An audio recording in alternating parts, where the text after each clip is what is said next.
दोस्तों मारी गुज्जूनी मौज चैनल में आपનું સ્વાગત છે। આજના વિડીયોમાં આપણે વાત કરવા જઈ રહ્યા છીએ કે ઠાકોર ફેમિલીના ઘરે તો આજે જુઓ કોઈની બે ભેંસો આવી ગઈ છે। આ બે ભેંસો કોની છે? આટલી મોંઘી ને આટલી મોટી મોટી ભેંસો આજે કોની આવી ગઈ? અને દોસ્તો આજે તો કાજલ બેનીબાએ જોરદાર મજાની રેસીપી બનાવી લીધી। ઘરના બધા જ લોકોએ આજે વજન કાંટા ઉપર વજન કર્યું। તો દોસ્તો બધા લોકોનો વજન કેટલો થયો તેમના પપ્પા તો આજે જુઓ નવી રેસીપીની કંઈક ટ્રીક આપી રહ્યા છે। તો તેમને શું આજે નવું શીખવાડ્યું, કાજલ બેનીબાએ આજે કઈ નવી રેસીપી બનાવી, બધું જ જાણવા મળશે તમને આપણા આ વિડીયોમાં। મારી ચેનલ ઉપર નવા હોય તો ચેનલને ફટાફટ લાઈક શેર અને સબસ્ક્રાઇબ કરી દો। Full video in life of Thakor channel દોસ્તો ફૂલ વિડીયોની લિંક ડિસ્ક્રિપ્શનમાં મૂકેલી છે, ત્યાં જઈ તમે આખો વિડીયો વોચ કરી શકો છો। આવી ટૂંકી ટચુકડી લાઈવ લેટેસ્ટ ટ્રેન્ડિંગ માહિતી મેળવવા માટે કરી દો મારી ચેનલને ફટાફટ સબસ્ક્રાઇબ। તો ચાલો દોસ્તો વધારે રાહ ન જોતા આપણે વિડીયોની શરૂઆત કરી દઈએ છીએ। તમે વિડીયોમાં લાઈવ જુઓ કે કાજલ બેનીબા તો રસોઈના કામકાજમાં લાગી ગયા છે। આજે તો એકદમ ન્યૂ ટ્રેન્ડિંગ રસોઈ બની રહી છે। શું બનવાનું છે તમને વિડીયોમાં લાઈવ જોવા મળી રહેશે અને તમે પણ શીખી જજો। અને જુઓ અત્યારે બપોરના જમવામાં બનાવી છે સરસ મજાની ગરમા ગરમ કઢી ને બાજરીના રોટલા। તો શીલવા ભાભી તો જમવા માટે બેસી પણ ગયા છે અને કાજલ બેનીબા તો આજે કંઈક નવા જ કામમાં લાગી ગયા છે। એ તો સાંજની રેસીપીની કંઈક અલગ જ તૈયારી કરી રહ્યા છે। તો દોસ્તો આ શેના પાન છે તમને જોઈને કઈ અંદાજ આવે છે? એને દોડી કહેવાય કે ફોદ કહેવાય કે કોઈ અન્ય પાન કહેવાય? જે લોકોને અસલી નામ ખબર હોય જલ્દીથી કમેન્ટ કરો। તો કાજલ બેનીબા આજે આ પાંદડાઓમાંથી સરસ મજાની એક ન્યૂ એન્ડ સરસ મજાની ટેસ્ટી રેસીપી બનાવવા જઈ રહ્યા છે। એ રેસીપી કઈ બનાવી, કેટલી સહેલી રીત છે અને અંદર એવું ટેસ્ટી કયું ઇન્ક્રીમેન્ટ એડ કર્યું કે બધા જ લોકોને આટલું સરસ મસ્ત ટેસ્ટવાળું લાગ્યું, બધું જ તમને આ વિડીયોમાં લાઈવ જોવા મળશે। તો જુઓ અત્યારે સરસ મજાના આ પાન તેઓ કટ કરી રહ્યા છે અને રણજીતભાઈ આ પાન જોઈ રહ્યા છે કે આમાંથી દોડી કઈ અને તેમાંથી ફોદના પાન કયા। આજે તો પૂનમ ભાભી અને પાર્વતી ભાભી આ કોના છાપરામાં આવી ગયા છે? શું આ અલગથી રસોડું બનાવ્યું છે?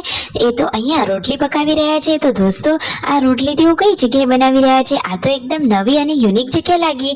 તમને કઈ અંદાજ આવ્યો? તો દોસ્તો આ તો એમના બાજુવાળા જે માસી છે એમનું છાપરું છે। તો આજે ત્યાં રોટલી બનાવી હતી। તો આજે તો રોટલી, બાજરીના રોટલા અને કઢી બધા લોકોને જમવાની જોરદાર મજા પડી। જુઓ આખો પરિવાર સાથે બેસીને જમવા બેસી ગયો છે અને જુઓ અહીંયા આજે તો બધા લોકોનું વજન થઈ રહ્યું છે। તો વિયુનું વજન કેટલું થયું હશે? અરે રે એનું તો વજન 10 કિલો જ। અને જુઓ મિતાશનું પણ વજન કર્યું। સંજયભાઈનું વજન કેટલું? સંજયભાઈનું વજન 70 આસપાસ છે, કમ્પ્લીટ જ કહેવાય। જેન્સનું વજન પણ 12 કિલો જેવું છે। તો દોસ્તો જુઓ તો ખરા। અને આ યશુનું વજન તો 10 થી 11 કિલો। તેમના પપ્પાનું વજન પણ જુઓ 66 થી 68 જેટલું જ થયું। તો રણજીતભાઈનું ને તેમના પપ્પાનું વજન સરખા જેવું છે અને તેમના મમ્મીનું વજન અરે એમનું વજન કેટલું હશે તમને કઈ અંદાજ આવે છે? તેમનું વજન 80 ની આસપાસ છે।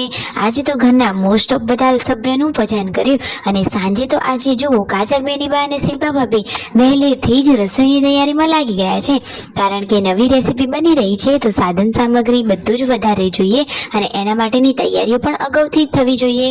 તો કઈ રેસીપી બને છે એ તો તમને લાઈવ જ જોવા મળશે। હું તો એનું નામ તમને નહીં જ કહું, તમે જોઈને કહી દેજો કે એને શું કહેવાય। અરે દોસ્તો શાંતિ રાખો, હું તમને બધું જ જણાવી દઈશ। તો ફાઇનલી આજે એ નવી રેસીપી રેડી કરી લીધી છે। તો એ તો આજે બનાવી રહ્યા છે સરસ મજાના વેલણિયા। આ પાનમાંથી બનાવ્યા છે એને ફોદ પણ ના બનેલા હોય એટલે ફોદિયા પણ કહેવાય અને વેલણિયા પણ કહેવાય। તો જુઓ સરસ મજાનો વઘાર કરી અને રેડી કરી લીધા છે આ વેલણિયા। જોતા જ મોઢામાં પાણી આવી જાય એટલા ટેસ્ટી વેલણિયા બન્યા છે। તો જુઓ રણજીતભાઈ તો વેલણિયા તેમની ડીશમાં લઈ રહ્યા છે અને કહે છે કે લેવા માટે ચમચો રાખો, તાવે તો નહીં। અને જુઓ દિવ્યાંશે તો આજે કેક બનાવી, હોમમેડ કેક। બચ્ચા પાર્ટીએ બધા જ લોકોએ પોતપોતાની કેક બનાવી, ગુડ્ડુની, જેન્સુની, દિવ્યાંશની અને યશુની।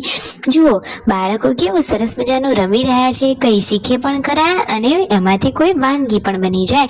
ફાઇનલી કાજલ બેનીબાને ગયા હતા કોઈના બોલમણામાં તો ઘરે આવી ગયા છે। બધા લોકોએ જમી લીધું। કાજલ બેનીબાએ બનાવેલા વેલણિયાની તો બધા લોકોએ ખૂબ પ્રશંસા કરી। એમના ઘરે તો આજે આ બે ભેંસો આવી ગઈ। આ બે ભેંસો કોની છે ખબર જ નથી। અને જુઓ આ બાજુ એ તો ચાલતી ચાલતી જઈ રહી હતી તો સંજયભાઈએ તો માંડ આ બે ભેંસોને બાંધી દીધી।